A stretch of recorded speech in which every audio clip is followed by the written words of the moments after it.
of frustration. Silly mistakes again. Full of despair. I don't even know if I'll have a club tomorrow. From years of hurt, disappointment, and relegation. It could be League 2 next season. Bolton are down, Norwich are down. Two British football fans have had enough. Canary bird Elliot Holman and Wanderer Henry Hewitt are in search of glory. Get in! Pride. It's been a joy to watch. Passion. Nanny! In search of silverware. MLS Cup champions, baby! And they found ATL. Orlando! Major League Soccer. I just did you another get in for our get in advent calendar, which is happening on our socials. Go on, do another one. Get in! Come on! That'll be day 19. Welcome along to another episode of the MLS UK show with Elliot and Henry. The award-winning MLS UK show. Yeah, award-winning, thank you. This is the MLS UK show. The MLS UK show with Lucid FC, a distinctively modern, casual fashion label. Take a look at lucidfc.us or lucidfc.co.uk and see why celebrities love the look. This season's current line is called What's Your Effing Club? Which is your F? Football, fashion, or film? If it's football, you're in the right place. Film, the MLS UK show podcast is now available to watch on YouTube. But fashion, it's always lucidfc.us or lucidfc.co.uk. Award-winning, did you say? Yeah, if you had to say two words quite loud to emphasise how happy you were that we won silver in our category, Best International Podcast at the Football Content Awards last night, what two words would you say? 2 words. That's good. No, I think there's 2 better words. Good that. Still too long. Maybe 2 words. The first word having 3 letters. The second word having 2. Get in! There we go. Come on! Welcome to the MLS UK show. I didn't say it because I was that excited of winning the award, but I'm Henry Hewitt, and this is episode 20 of this season. Shall we start with a thank you? I think we should. Yeah, so last night it was very different to last year. We went to I'm going to call it the City of Manchester Stadium. That's like 15 years ago. We went to the Etihad in Manchester, and it was different categories last year. I think it was international content creators, and we were nominated but didn't win. So last year, we did think we're just happy to be there, and it was the same this year. Even though we weren't there, we were in our living rooms watching a stream of it. It was meant to be at the new Tottenham Hotspur Stadium, which would have been amazing to go to, but instead I watched it in bed with a cup of tea, and it was over in 35 minutes. It was, but we got the silver award in the Best Podcast International category. So a lot of people have voted. It was kind of half judges' votes, half listener votes. Over 1 million votes, they said. Not for us. No. In total. So the awards are getting bigger, and it's a big thing in the UK. It's like if you're from the UK, you'll know loads of people that are in the categories. If you're from the States, you'll probably know some people as well. People that cover like Premier League stuff, some international stuff, and just English or British or UK football culture. So to be recognised, especially for covering MLS, a league that sometimes we have discussed it. Sometimes in this country, it's people like to have a pop at it or laugh at it just because it's American way of doing the sport we love, and some people don't like that. But to get the silver award and be recognised, I've not stopped smiling ever since. Gold next year? We'll see. There were some incredible people that the likes of Sky Sports were nominated, and Sport Bible, and Laura Woods, like the TV presenter and TalkSport presenter. So the people that we're up against was ridiculous. So I think the silver I'm happy with. I want to say go for gold, but I feel it's a big statement. You never know. With us winning silver in our category, they might move the awards over to the States. It might be at the Red Bull Arena or Cincinnati's new stadium. That would be good. Austin? Maybe. Yeah. Maybe. Thank you if you voted for us. We're really humbled by it. It's we do this because we love doing it. We're not doing it for awards or money, essentially. Definitely not doing it for money. And it was nice to get loads of nice messages as well last night after we won. It shows that some people do listen and people like it, and we do really appreciate it. So thank you. I have a massive shout out and a huge thank you to do before we go any further. Go on. Because next we need to do the game with the changing name. And I got a message from somebody called Nathan Green, who is an Orlando City fan. He is in our OC UK group. Yeah. And he's a good guy, Nathan. And he said to me, have you done, and then this player? And I said, I'll be honest, I've got no idea. He said, have you not got some kind of record of like what you've done when? No, that would be the professional, practical thing to do. Yeah. I mean, me and Henry used to work together on a show. He would be the producer, I would be the presenter, and it would be your task to be organised and do all that stuff. Because this is kind of my feature. You're not used to it. I haven't been organised and kept a record of it whatsoever. So Nathan, being the hero that he is, went through 3 seasons of the MLS UK show. Wow. And kept a record for me of every single player that we've done on the game with the change in name. I didn't ask him to, obviously. That's impressive. I don't suppose he would have listened to the whole episode. I wouldn't have. Yeah, but to listen back, because some of those season 1 episodes. I know we're in our late 20s when we're doing it, so it's not like our voices have changed or anything like that, but we do sound like young, naive, immature, or even more immature. Yeah, we sound like we don't know what we're talking about even more than usual.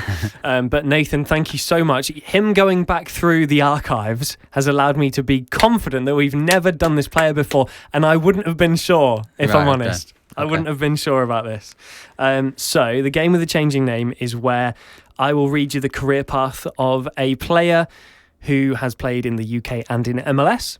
You have to work out who it is by his career path. Are you ready? Go on. This player started their career at Ajax. Right. They've played for Vitesse, Manchester United, Dynamo Moscow, Anderlecht, more Vitesse, and now play in MLS. Oh. Were you hoping for another big clue at the end? Yeah. So they started their career 2008 to 2012. They were at Vitesse, and then they left Man United in 2014. So a couple of years at United, 13 appearances. Is he Dutch? Yes. Right. That would explain playing most of his career in Holland. There's someone whose name rings a bell at the moment, and I think it could be them, but I don't know if they're Dutch. They're definitely European, but I can't remember his name. I've got this player confused with another player on the same team who has a kind of similar name, but I've definitely got the right one. I'll have a think. Okay. Do you want to have a guess at the MLS team? New England Revolution? Yes. Right. So I'm halfway there. Yeah. If you think you know, drop us a message at MLS UK Show on Twitter. Same on Instagram as well. We've got a Facebook page. Go wild. Drop us an email if you want. We're just hello@mls.show. Yeah, let us know where you're up to in the podcast when you realise who it is. And don't just go to the end and cheat. We normally get a couple of emails a week, I would say. Most people will choose to tweet us. Yeah. Normally get a couple of emails a week. I've noticed since we won this award last night, the emails while we're asleep were popping off. Everyone's obviously gone through the award winners and gone, companies and stuff that deal in podcasts and advertising and sponsorships. The inbox was full this morning when I woke up. Oh, would you guys like that? No, thank you, but no. Well, there wasn't anything good. I promise. In that case, it wasn't a spa day for 2 or anything. Right, shall we crack on? Let's do it. Elliot Holman, Henry Hewitt. MLS UK Show. So we're 10 minutes into the episode, a couple of days before MLS Cup, and we've not mentioned it yet. Oh yeah, remember that? This is the section where we're going to talk about MLS Cup. We're going to talk about the playoffs first of all. What a playoffs it has been again. Wild as always. Last year was incredible. We didn't think this year, with limited fans and stuff, that it would be as good. They've blown it out the water. Like controversial incidents, last minute goals. Penalty shootouts, it's been incredible. Don't even start me on the penalty shootout. Yes, it feels like ages ago now, the Orlando New York City incident. So we're going to talk about some of our favourite moments or our talking points from the playoffs. Yeah. Go first. Is that the one you want to choose? I mean, there's highs and lows from the playoffs, isn't there, from my point of view. But yeah, the high, I'll be honest, the biggest high was the Pedro Jalese penalty save. Right. Then you see Oscar Pereira running down the tunnel to go and get Ruan.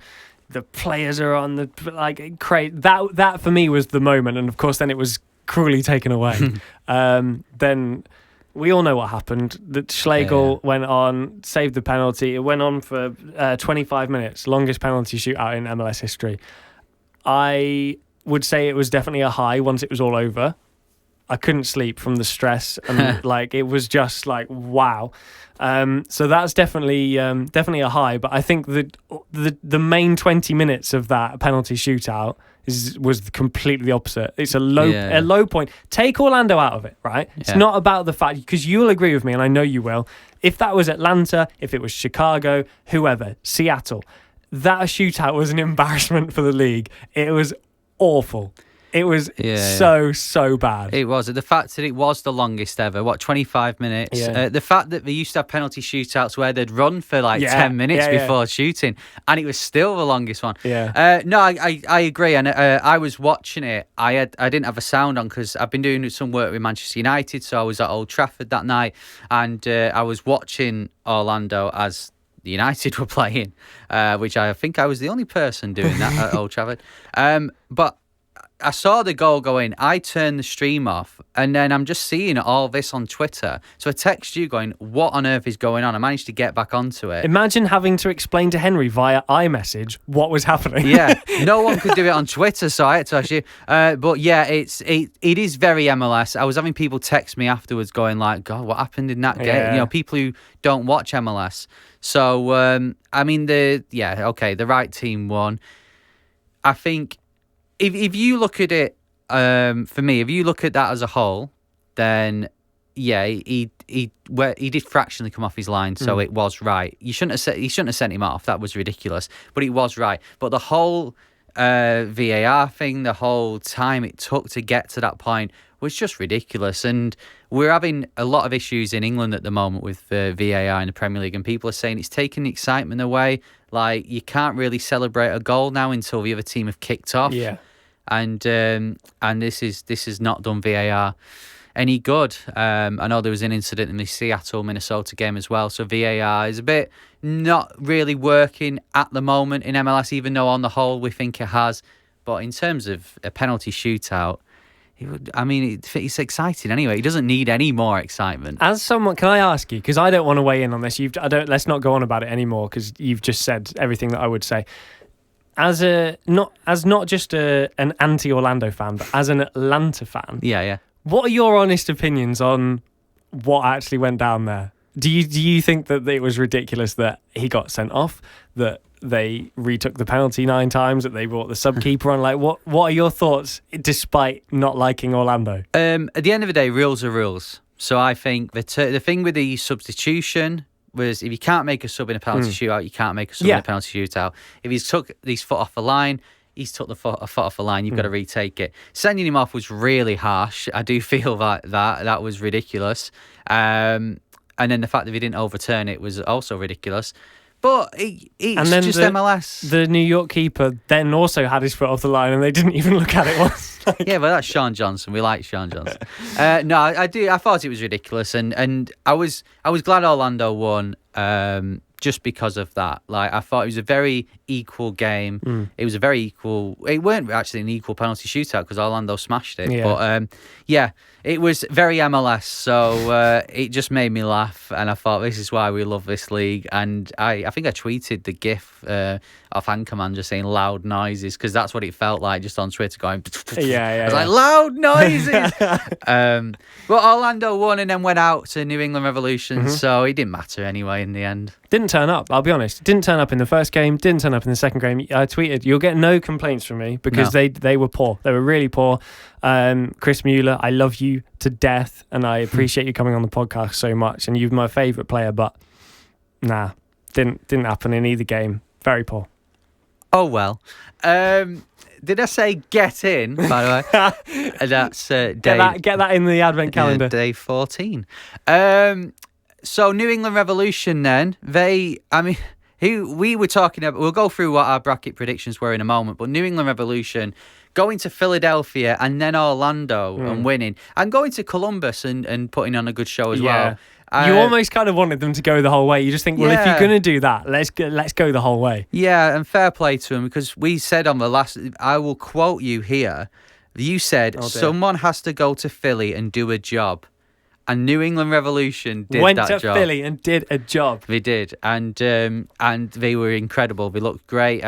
Philadelphia obviously weren't good because they would have won the game, and I think maybe it got to him a little bit. We questioned that on the last episode, but New England Revolution, Bruce Arena again. He knows what he's doing. It ran out of steam against Columbus, unfortunately, but going and controlling the games like they did, Orlando and Philadelphia. Fair play to New England Revolution, and hopefully for them they can take that into next season now and continue and maybe go one step further next year. Fingers crossed. What are you saying about the Seattle-Minnesota game? Because that, for me, let me sum that up for you.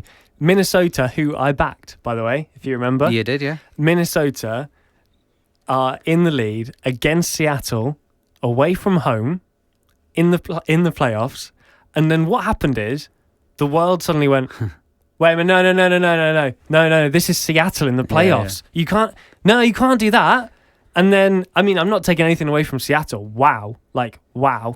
But it just very much seemed like we were about to get even more MLS history there. And then they went, no, wait, this is the playoffs. Seattle have to be in the final. Them's the rules. Yeah, my two favourite moments of the playoffs. Wondo scoring in the last minute against SKC, which was incredible. And I tweeted at the time, I don't know anyone who can unite MLS Twitter more than Chris Wondolowski. Yes, so that was incredible. And that Seattle comeback, because nothing against Minnesota. We have spent all season praising Minnesota. 100%. We are really impressed. We love what they've done. And to go to SKC and convincingly win was a great achievement. To go to Seattle and be 2-0 up after 75 minutes, it was incredible. But Seattle just turned it around. Well played to Seattle, well done. And I mean, over the course of the season, I know you can argue saying that, they didn't finish top of the conference, they didn't finish top of the overall table, so how can they deserve it? But I just feel, I don't know, there's something about Seattle, and I just feel, they deserve it. I'm just trying to find the tweet. So it's from Sounder Navia. Right. Elliot, I regret to inform you that you're going to have to talk about Sounders now because there's only one game left and they're playing in it. Now, let's be clear. It's been the same with LAFC in the last couple of years. I think our love for MLS is with the underdogs and the fact that, for example, Cincinnati could go and do really well next season in their new stadium. And I think that's why we love it. So we didn't talk about LAFC much for a couple of years because they dominated. Yeah. I didn't want to talk about Atlanta when they dominated. And I think it's the same with Seattle.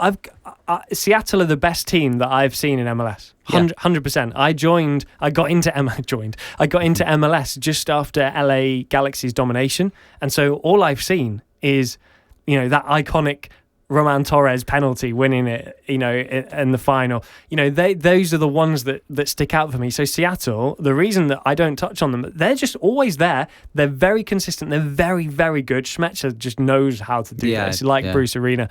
And so it's not a disrespectful thing at all. I love them. I mean, they play in green. I'm a Norwich fan. Come on. It's all good. It's all fine. It's yellow and green in the final. I love it. But I just think they're just always there, and you have to admire them for it. Yeah, it's Schmetzer he's a legend in MLS, and he's a Seattle legend. And at some point, one day, they are going to have to do something. He'll leave, and they'll have to do something else, and that'll be like that'll be so interesting to see what happens. But until then, I don't want to bring anyone down. Seattle, great at home, and they've really deserved it. And that the other night was incredible. I watched they showed the game again conveniently before the awards last night, so I could watch it and then watch the stream of the awards on British UK TV. And it's just that last 15 minutes they just dominated, and Minnesota played well, but Seattle just know what to do, and they got the 3 goals. Before we look at our brackets then and see how we do, I just want to give 2 mentions. First of all, to Dallas, because we give them no chance on the last episode. Yeah, Dallas, I watched the game. I got up, as you know, I get up at 4 a.m. for work every day, and the game was still on, so I watched it. And Dallas didn't get into Portland's half in the bit I watched. I left for work, and then boom, there they were. It happened. So, yeah, shout out to Dallas. Yeah, penalty shootout win at Portland. It'll be disappointed, but overall, they'll be happy with the season, I think. Winning MLS is back. And the other team is Nashville. They beat Inter Miami in the playoff 3-0. Yeah. We heard that Inter Miami had some issues with COVID tests and whatever, so they were a weakened side. So we expected Nashville in the end to beat Miami, even though I predicted Miami would win on the last podcast. But then to go to Toronto and win 1-0, big extra time. I watched that game, and it was literally like Nashville. I don't know how they didn't win that 6 or 7-0. They had so many chances, and you just felt that Toronto being Toronto, in a similar way to Seattle, that they would then just get a goal. They know what to do to win, but no, Nashville won the game 1-0, and they eventually went out to Columbus Crew 2-0, which is Columbus Crew have got an incredible home record, so that's no embarrassment to do. But we've said it before, what a first season for them, and such a lot to build on now. Oh, 100%. Next year is really exciting for them. Obviously, there is a lot to be excited for. Next season, we've got new teams coming in. We've got the likes of Nashville finishing really strongly. Minnesota, I mean, surely they're going to be a big force next year. There's loads to look out for. It's great. So if we look at our bracket predictions then, we've done okay, to be fair. You've chosen one team who's in the final, and I've chosen one team in the final, so we'll call it a draw. But in the West, we both said it would be SKC versus Minnesota in the conference semi-final. You said Minnesota would win. I said SKC would win. And we both said it would be Portland versus Portland versus Seattle. Yeah. In the other side of the bracket. I said Portland would win, you said Seattle, and then you said Seattle would go through to MLS Cup. So you chose Seattle. In the East, we kind of both agreed that the teams in the playoffs wouldn't go much further. We were wrong with that. We then said in the semis of the East, it would be Philadelphia versus Orlando. I said Philadelphia would win, but then would lose to Columbus in the conference final. So you've got Columbus to be in the final. So I've got Columbus. You, stupidly really now, went Orlando to get to MLS Cup. I had to. But you did say Columbus in the conference final. So we won each. So we've done okay. We'll take that. So we shall make a prediction at the end. Before the end of the podcast, we shall make a prediction on the final. No, normally I just do it on a limb. I just say, that'll be that. But I've actually thought about this prediction, which is dangerous because when you actually think about it... Yeah, I don't think about it. It's MLS. Yeah. Think about it and then turn it on its head. The MLS UK show. So even though it's an MLS Cup preview show, we're going to do a guide too again. This is Henry's Guide to North America. We've done so many places so far, but the best thing is because we've been limited on episodes with COVID, we've actually, I'm going to have to count them up, but I think I've done about 13. So we're only halfway through. So this will continue next year. A shout out first of all to Andy, who emailed in a correction on the last one. We did Henry's Guide to Philadelphia last time, and he said actually the first US newspaper was in Harvard, not Philly. So I can't remember what website I got that off, but it was wrong. So thank you, Andy, for messaging in. So he didn't correct you on the country music bit, because Philly is, of course, famous for its country music, right? No, he's fine with that. I think we're all fine with that. Yeah. So I said last time that the next guide would be to Atlanta. We put this out a month ago, and Atlanta after Philly was the most popular one. And we know that Atlanta is famous for its music, but not necessarily for country music. But hey, who cares at this point? So Elliot, it's now time for Henry's Guide to Atlanta. Famous, of course, for Outkast and its country music. Hey, Elliot. Hey, Henry. Did you know that Atlanta is the capital city of the state of Georgia with an estimated population of over 500,000? I actually did, but do continue. Nicknames include A-Town, Gate City, and the city in a forest, as almost half the city is covered with trees. And of course, hey! Go on. T! Yeah. Oh, God, it goes on, doesn't it? Oh! There we go. ATL is also a nickname from. What we know in MLS terms anyway, because of the away kit a few years ago, their nickname is also the Big Peach. There are over 50 streets. I'll say that again because that was very weird. There's also 50 streets called Peach Tree in Atlanta. So Peachtree. Wow. Yep, so don't put it into a sat-nav.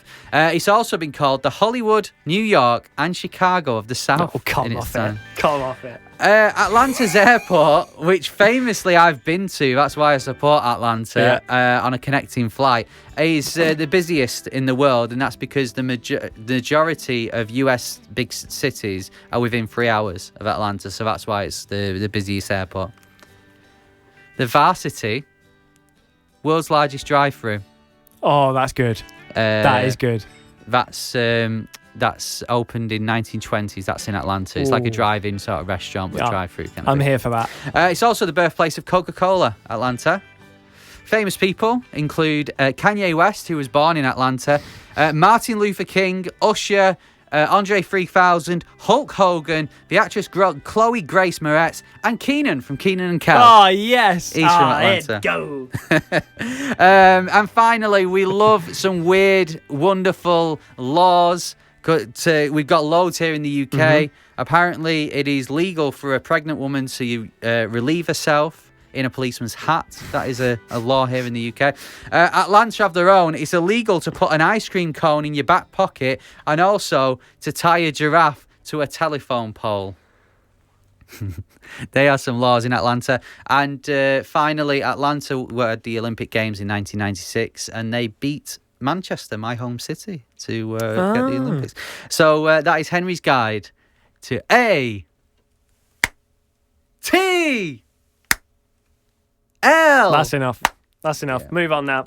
It's better at the bends. We're going to talk about the MLS Cup final, so no more Atlanta. No. There'll be no ATL. It is the final of MLS Cup between Seattle Sounders and Columbus Crew. Yes. Right, go on.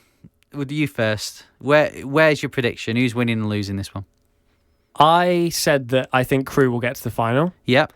I think they've had an exceptional season. I think things are starting to click there. 100%. I think we've seen that. The additions have been great. Zella Rayan's been amazing. Nagby coming home as well, working with Caleb Porter. It's all just kind of clicked into place and I love it. But it's Seattle. What? I would be stupid to not back them. I've seen them do it so many times. They're just always there. They're always there. They've got the experience. I'm going Seattle Sounders. I mean, there's more goals in Seattle. If you look at the front three of both sides, I think that's they're where unbelievable. That's where it's going to be won and lost. Seattle, of course, Morris, Ladero, Rui Diaz. It's frightening. Their attacking is so good. It is. I think Seattle will score. But I look at Columbus. Oh, you're going Columbus? Let me explain. Go on. So, yeah, I've rooted for Columbus all season. They've been my dark horses. I'm so happy they've got to the final. You look at their front three, it's hardly like, in comparison, it's not. It's very close. It's not like you've got one team that's like amazing and the other that's okay. You know, you look at Zardes, Zelarayan, Santos. They've all got goals in them. They've all scored a lot of goals. Yeah, Diaz. And they've also can assist as well. So it's going to be won and lost at the top. And for me, even though Seattle are Seattle Sounders, This is big. they've won it away from home before. This is big. But I'm going to go with a draw Oh, and then Columbus to win on penalties. Chrissy Cadden penalty at the end. Yeah. Is that what you're going for? And then we'll get him on the show to talk about it. Love it. 1-1, I think it'll be. Columbus will win on penalties. It'll be a really tight game. I don't see this being like... I think it's going to be a good match to watch, but I don't see it being... if it was at Seattle, then I could go, yeah, Seattle might win 3-0. With it being at Columbus, I don't see it. I think if Seattle sit in for a bit, just soak up some pressure in the early moments, just let it all die down a bit, and then they unleash Morris. They unleash Rui Diaz. I think it could be game over quite early, but I don't want that as a spec. I'd love to see the Pens, to be honest with you. I've suffered the Pens myself this season, so it'd be good to watch. But I'm going Sounders. I admire you for going Crew though, and I think it's very close. I don't think that's obscene. I think it's a fairy tale ending, even though they'll start next season in the stadium. Yeah. It'll be a fairy tale ending for the season. Don't get me wrong, Seattle... If Seattle win, if Seattle go 2-0 up after 10 minutes, I would not be sat there going, well, I didn't expect that. But to be honest, I don't think Columbus are going to go 2-0 up after 10 minutes. But I just fancy Columbus because they're at home. I think it's been a great season for them. Their home form has been incredible, by the way. If they were away, which their away form has been dreadful, then yeah, I would reckon Seattle will win. But Columbus's home form, incredible. Won 9 out of 10 in the regular season. Won 2 now in the playoffs. 3 in the playoffs. So, yeah, I'm going for Columbus. It's a big call. Let us know where you think MLS Cup is going this year. It's a very odd year for MLS. We've finally got to the end of it. And it's the playoffs have made up for the season, I think. The season where... you had LAFC and LA Galaxy must have played each other like 20 times. There was a suspended season. They played a bit of a season in Orlando. We'll look back on this in a few years and just be like, what on earth was that? But the playoffs are made up for it. Remember that time Orlando made the playoffs? Oh, yeah. Shuddered just remembering it. So hopefully MLS Cup will make up for it. Let us know at MLS UK Show, Twitter, Instagram, Facebook. Email us hello@mls.show. Where do you think MLS Cup is heading to for 2020? And why? Yeah. Give us an answer. Get your 3 marks for it. Give us a long answer. Show you working. So before we go, we need to do the answer to the game with the changing name. Mm-hmm. Now, you were surprised that we hadn't done this one. And it's a player that had played at Manchester United and now plays at New England Revolution. Mm-hmm. Are they a fullback? They are. Is it, and I've just remembered his name, is it Butner? Yes. Yes! Alexander Butner. He's got it. I'd spent all episode in the back of my head thinking, what's his surname? I know who it is. I can picture him. I see him. And this is the thing when you do this, is that if we're in a conversation about New England Revolution and he comes up, I just straight off the tongue like that. Yeah. But because you're thinking of the person, you then can't remember the name. So you got the team straight away. That's what happens with me. I was like, well, I can see him, and I know he plays for New England Revolution, and I was confusing him with Adam Buxer. Yeah, but yeah, congratulations and well done to you if you got it right. Right, that's it for this episode of the MLS UK Show. Once again, thank you so much for supporting us with winning silver at the Football Content Awards. Get in. Yeah, and all the nice messages. Really appreciate it. And MLS Cup, we're finally here. Enjoy MLS Cup, and we shall speak to you soon. He's not said it. See ya. Hey.